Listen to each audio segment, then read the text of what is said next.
जय हिंद साथियों, हम अभी हैं उड़ीसा के पुरी शहर में श्री जगन्नाथ मंदिर में।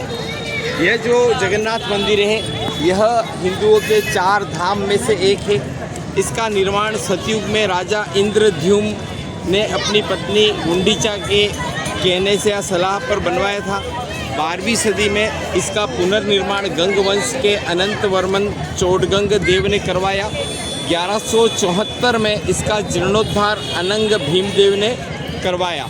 यहाँ पर लकड़ी की जो प्रतिमा होती है वह हर 12 से 19 वर्ष में बदली जाती है और उसमें भगवान श्री कृष्ण जो यहाँ पर भगवान विष्णु के 8वें अवतार के रूप में विद्यमान है, उनकी जो प्रतिमा का जो हृदय है वह बड़े गोपनीय तरीके से बदला जाता है, जो यहाँ की एक बहुत बड़ा रहस्य है। यहाँ 4 द्वार 4 युग के सूचक हैं। 22 सीढ़ियाँ हैं, जिसमें तीसरी सीढ़ी यमशिला मानी जाती है, जिस पर पाँव रखने से संबंधित दर्शनार्थी को यमलोक जाना होता है और उसके सारे पुण्य नष्ट हो जाते हैं।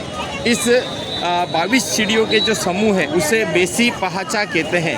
यहाँ पर रथ यात्रा निकलती जो विश्व की सबसे बड़ी है, और जो नंदी घोष रथ है वह भगवान जगन्नाथ स्वामी यानी भगवान श्री कृष्ण का होता है, और ताल ध्वज रथ वह उनके बड़े भाई बलभद्र यानी बलराम जी का होता है रथ, और पद्म ध्वज नामक रथ है वह उनकी बहन सुभद्रा जी का होता है। भगवान विष्णु जी यहाँ पर नील माधव के रूप में विराजे हैं और सबर जनजाति के आराध्य देव के रूप में है। यह कलिंग स्थापत्य कला का अद्भुत उदाहरण है। वैष्णव संप्रदाय से संबंधित है और यहाँ अन्नदान की परंपरा है। यहाँ के कुछ महत्वपूर्ण रहस्य है कि शिखर की छाया कभी भी जमीन पर नहीं पड़ती है। ध्वज वायु के प्रवाह की विपरीत दिशा में बहता है।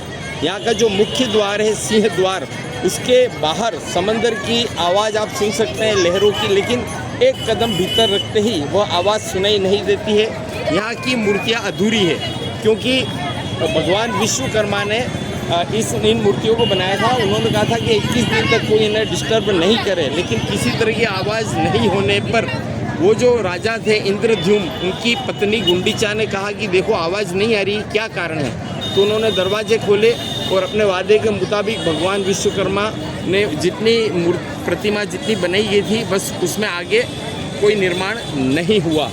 सुदर्शन चक्र आप किसी भी दिशा में खड़े रह के देखो, सदैव आपको अपने सामने ही दिखाई देगा। यहाँ हवा जमीन से समंदर की ओर बहती है और मंदिर के गुंबद के ऊपर पक्षी नहीं उड़ते हैं। विश्व की सबसे बड़ी रसोई है, लेकिन यह कभी भी प्रसाद कम नहीं पड़ता है। यहाँ भोजन जो बनाया जाता है 7 बर्तनों में रखकर बनाया जाता है, लेकिन आश्चर्य की बात यह है कि सबसे पहले सबसे ऊपर के बर्तन में रखा हुआ प्रसाद अनाज भोग पकता है। समंदर की ध्वनि मंदिर के भीतर सुनाई नहीं देती है। यहाँ शव को जो जलाया जाता है बाहर उसकी स्मेल आती है, लेकिन मंदिर के अंदर प्रवेश करते ही उसकी दुर्गंध नहीं आती है। राधा रानी के श्राप की वजह से अगर यहाँ कोई अविवाहित जोड़े दर्शन के लिए आते हैं तो फिर नहीं मिल पाएंगे, उन्हें बिछड़ना पड़ेगा। और यह मंदिर भगवान श्री कृष्ण जो कि विष्णु जी के 8वें अवतार माने जाते हैं उनको समर्पित है। धन्यवाद। जय हिंद।